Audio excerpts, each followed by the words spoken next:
Olá a todos, bem-vindos. Cá vamos para o resumo da aula de ontem, dia 5/12. Nós estivemos a falar no terceiro pilar, que era o estabelecimento de limites, o terceiro pilar de uma boa comunicação para uma boa relação. Na aula passada chamámos a atenção que com as crianças só precisamos de usar força quando não conseguimos satisfazer as suas necessidades. Portanto, quase sempre basta satisfazer as necessidades mais importantes da criança para que elas respeitem, sem grandes problemas, limites que sejam razoáveis. Necessidades, falámos na aula passada que uma hipótese, uma proposta a de Maslow poderia ser, se tivéssemos em atenção estas necessidades, já não é nada mau, as necessidades fisiológicas, as necessidades de segurança, as necessidades sociais, as necessidades de estima, de realização pessoal. Se tivermos em conta estas necessidades que Maslow considerava como essenciais para o ser humano, já não é nada mau. Qual é a maior, no entanto, a maior de todas as necessidades? É a de uma relação de vinculação. E do que é que se trata uma relação de vinculação? Uma relação especial que liga a criança dependente, dada a sua idade, dada o seu pouco tamanho, uma criança dependente ao adulto capaz de cuidar dela devidamente. E o foco, portanto, tem que ser, já que a maior de todas as necessidades é a relação de vinculação, o foco tem que ser precisamente essa relação. Mas pode-se perguntar, se nós adultos temos o poder de impor os limites, porque temos esse poder, porque é que não devemos de o fazer como entendermos, como nos passar pela cabeça? Quando ainda por cima é para o bem deles, ou pensamos que é para o bem deles. Bem, a razão é que essa imposição pode ser, ou no momento, ou vir a ser mais tarde, sentida como um abuso, como uma violação do espaço vital da criança. E isso vai prejudicar a relação que nós queremos ter e que vamos querer ter no futuro com essa criança. E os problemas podem surgir principalmente da forma como impomos esses limites, porque há práticas que eram, são consideradas normais na época, por exemplo, não levar a sério a criança, gritar com ela, dar palmadas, chamar-lhe nomes, culpabilizá-la, envergonhá-la, assustá-la, etc. Poderão ser consideradas normais, mas mais tarde, essas práticas podem ser vistas como violentas e abusivas. E os filhos, nessa altura, mais tarde, podem considerar imperdoáveis esses comportamentos que os pais usaram naturalmente com eles, sem qualquer má intenção. E um dia, o que é que acontece? Os pais descobrem que os seus filhos querem cortar relações com eles.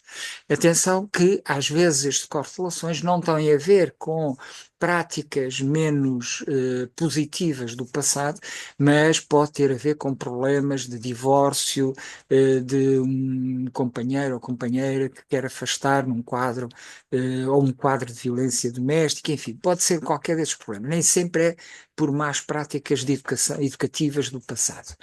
Como é que se podemos resolver este conflito de ter que estabelecer limites, ao mesmo tempo de satisfazer as necessidades da criança? Bom, não de todo com afirmações do tipo, a mim não me fez mal nenhum. É assim que os pais sempre educaram, e no meu tempo não havia cá traumas nenhuns, só agora é que há. Não, isto não resolve.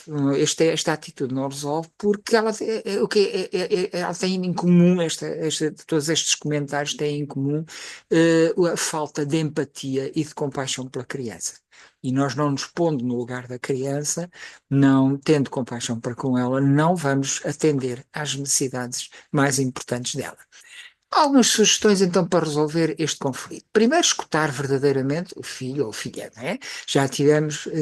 Já falámos nisso no outro pilar da escuta ativa. Levar a sério o que ela diz e tentar pôr-se no seu lugar. Nunca diminuir ou menorizar ou menosprezar as queixas que a criança nos possa fazer. Pedir desculpa, se for o caso disso, porque todos erramos. Não há nada, não há problema nenhum em fazermos isso sempre que nós não tivermos procedido corretamente. Não nos defendermos, por exemplo, culpabilizando ou criticando ou manipulando as emoções da criança. Não fazer nenhuma destas coisas. E mudar quando vemos que as nossas soluções que nós implementamos e que não estão a resultar, mudar a estratégia, não insistir sempre na mesma solução. Ora bem, e o que é que se pretende então, começar por aqui, o que é que se pretende ao estabelecer limites? O que nós pretendemos é ajudar a criança a adotar comportamentos aceitáveis, embora não submissos, não queremos uma criança que obedeça por medo, portanto, não queremos submissão. Porquê? Porque queremos ajudá-la a crescer e não apenas a parecer crescida. Porque nós podemos, ela pode fingir que está a fazer a nossa vontade, mas isso, ela não cresce, provavelmente não crescerá interiormente porque não interiorizará esse comportamento.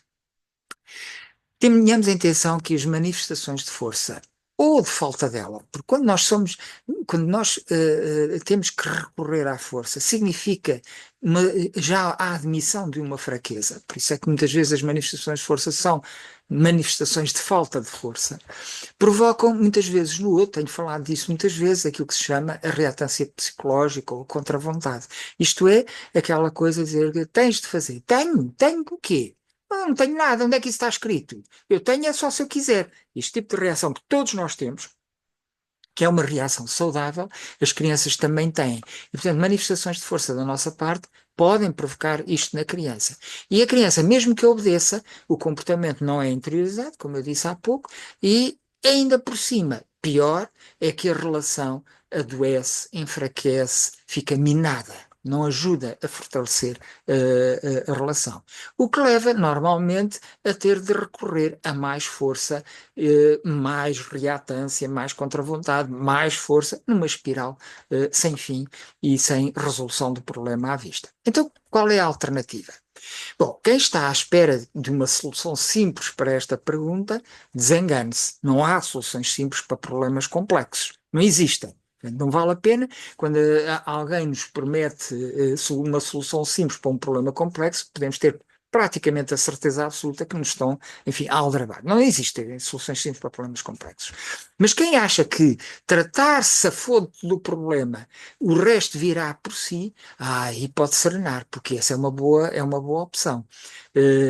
A complexidade da situação é difícil de ser abordada, mas se formos à fonte, à origem, há uma boa probabilidade do problema ser resolvido. E aqui a fonte é a relação. E, portanto, nós devemos cuidar sempre da relação, na medida do possível, nossas atitudes, nossos procedimentos, não fazer nada que a possa enfraquecer ou minar essa relação. E isso, na prática, resulta em quê? Algumas sugestões. Os cuidadores e educadores, sejam pais, professores ou qualquer tipo de pessoas que lidem com crianças, avós, devem no sentido, sugere-se que façam algumas coisas. Primeiro, devem conseguir a atenção das crianças. Como? Tendo com ela mais interações positivas do que negativas. Porque se tem muitas interações negativas, a criança começa a desligar-se. Como nós adultos, quando alguém tem interações negativas, nós começamos a desligar. Aliás, é a recomendação que damos. Quando alguém se queixa de que pá, desliga, não lhe des atenção, deixa lá ele falar, né? Costumamos dizer isto. E porquê? Isto é um bom conselho na medida em que é o que as pessoas fazem, realmente. Desligam, não podendo fugir, a criança não pode fugir, desliga. E, portanto, deixa de nos dar atenção. Não desbaratando a nossa autoridade natural. A criança vê-nos como uma autoridade natural. Se nós começamos a ter comportamentos absurdos ou comportamentos que ela sente que a estão a prejudicar, a nossa autoridade fica minada. Não a devemos desbaratar. E devemos dar a atenção de que elas precisam em quantidade e qualidade. E nós muitas vezes sabemos isso. O que é engraçado é que nós muitas vezes sabemos.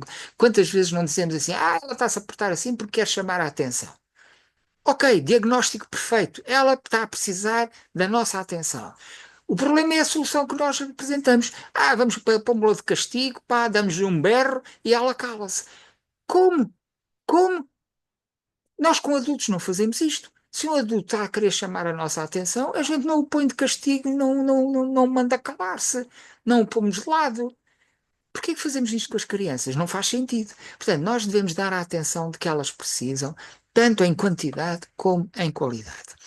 Devem também os cuidadores e educadores solicitar as boas intenções da criança. Nós queremos convencer a criança, nós não queremos obrigar a criança, queremos convencer a criança. Bom, para solicitar boas intenções, nós temos que começar por sermos nós a mostrar as nossas boas intenções com os nossos atos e palavras, claro, para darmos o exemplo, para sermos um modelo. Devemos também evocar a deferência da criança, a criança ser diferente connosco. Como? Mais uma vez, com o nosso exemplo, mostrarmos nós diferentes para com a criança quando se trata das suas necessidades fundamentais. E também, sempre que adequado, porque não? Quando as necessidades também não são fundamentais, também podemos ter alguma deferência para com a criança. Assegurar a cooperação da criança. Nós queremos que a criança coopere connosco. Mahatma Gandhi tinha uma frase que eu acho exemplar.